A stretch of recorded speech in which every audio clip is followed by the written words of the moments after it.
So Malaysia Kini is working with ICFJ since 2008. It's going to be 2-3 years now, and the program has been about developing, doing training for citizen journalists. So we've been doing trainings all over Malaysia, training the lay person to do citizen journalism, mainly using video. So the whole idea is that we were able to develop this whole network of citizen journalists who are trained in the ethics of media, in journalism 101, in using a video camera, in interviewing skills, to actually be able to capture a lot of stories which are happening on the ground, and bring the stories to light, which often people don't really see. Bring stories which people can't see what's going on the ground, at the community level. Bring this, to the public sphere, address issues which the public is facing. So this is what the program is about, and it's been fairly successful. We've trained, I think, nearly 300 citizen journalists around the country. They have produced about 1,800 videos to date, and they continue to produce videos. Many of these videos, have had an impact. People see the videos, government see the videos. It's kind of, seeing is believing, and they have taken action. A lot of problems have been rectified. So we see a lot of good results.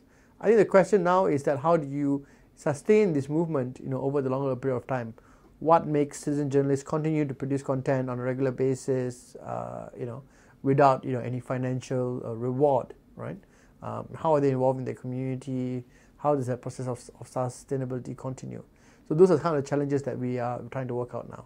Malaysia is made up of, we're about 50-60% of a Malay community, and then we have a very sizable Chinese community, about 30%, and then we have an Indian community, and then we have other indigenous communities.